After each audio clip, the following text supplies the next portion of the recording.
صباح الخير. النهارده بقى صحيت كده حسيت ان انا مش عايزه اكل الاكل التقليدي بتاع كل يوم، وكنت عامله اضراب عن الاكل كده، عايزه اكل حاجه مختلفه. فقعدت فكرت قلت طب ما اجيب اكل من بره، وبعدين دورتها في بالي كده قلت طب وانا اجيب اكل من بره ليه؟ ما انا ممكن اجيب اكل بره واعمله في البيت. عشان كده قررت ان انا اعمل النهارده البيكاتا بالمشروم، بتتقدم في المطاعم وبتكون اكله حلوه جدا. وعايزه اقول لكم بقى ان انا بعملها بطريقه بجد خطيره، مش هتدوري اصلا بعد تاني ان شاء الله يعني. وهتعجبك قوي قوي بجد، وهتطلع معاكي زي المطاعم بالظبط. ويلا بينا نبدأ، بس قبل ما نبدأ ما تنسوش تعملوا لي لايك وتشتركوا في القناة عشان تنضموا لعيلتنا. واول حاجة بقى ان انا هتبل الفراخ، مش هتبلها باي حاجة غير بشوية ملح وفلفل اسود، لان انا هعتمد هنا في الطعم من الصوص اللي انا هعمله اللي هو صوص المشروم. هو ده اللي هيكون عامل لي الطعم بتاع الفراخ، لكن الفراخ نفسها مش هتبلها زي ما قلتلكوا غير برشة من الملح والفلفل الاسود كده خفيفة. ومش هنضيف اي توابل تانية. سهل لحد كده. يلا بقى بينا نكمل. بعد كده طاسة على النار، وهبدأ انزل فيها بمعلقتين من الزبدة وشوية زيت، او ممكن تحطي سمنة واي حاجة عادي براحتك خالص. وهبدأ بقى كل اللي هعمله ان انا هبدأ احمر الفراخ اللي انا لسه يادوب متبليها بملح وفلفل. عايزاها كلها ان هي تاخد لون ذهبي حلو كده من بره.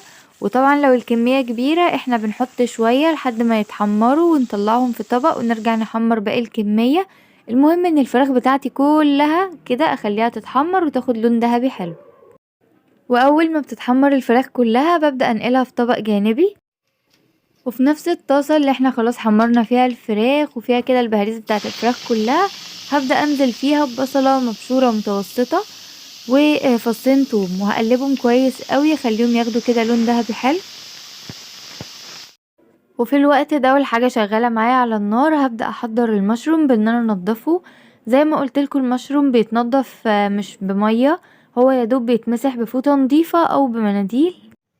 بعد كده هبدأ اقطعه على طول، وطبعا قطعته وانا شغالة في الوصفة لان المشروم لما بيقعد وقت بيسود. بصوا بقى كده خلاص البصل والثوم معايا خدوا اللون الذهبي الحلو.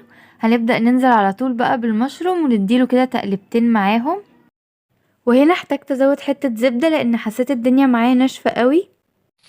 وهفضل اقلبه كده في الزبدة لحد ما يدبل ويستوي وياخد لون حلو. بعد كده هحط معلقة كبيرة مليانة من الدقيق، وهقلبها كده تقلبتين مع المشروم.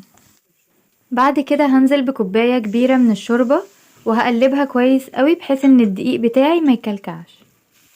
الشوربة دي ممكن تكون شوربة فراخ او شوربة لحمة او شوربة تعمليها بمرق الدجاج ومية وكده، برضه هتطلع معاكي حلوة قوي مفيش مشكلة. مجرد المية بقى غليت كده شوية هبدأ انزل على طول بالفراخ اللي انا كنت محمراها من شوية. بعد كده هنزل بالبهاريز اللي نزلت من الفراخ دي، بتدي برضو طعم حلو قوي فبضيفها برضو معاهم. وبقلبهم كده زي ما انتوا شايفين، وهسيب بقى لحد ما الفراخ بتاعتي تستوي كويس قوي في الصوص ده. اول ما بتأكد ان الفراخ بتاعتي خلاص تقريبا استوت هبدأ انزل على طول بكوباية من الكريمة. وزي ما قلتلكوا انا عاملة الكريمة عندي في القناة، تقدروا تعملوها في البيت بكل سهولة، والفيديو هسيبهولكوا في صندوق الوصف. بعد كده هبدأ اقلب كده الفراخ زي ما انتوا شايفين في وسط الكريمة والصوص. بجد يا جماعة هي كده خلاص يعتبر جهزت معايا، سهلة وسريعة وبجد طعمها بيبقى حلو قوي. هفضل اقلبها بس كده شوية صغيرين يدوب ان كل المكونات تدخل مع بعض.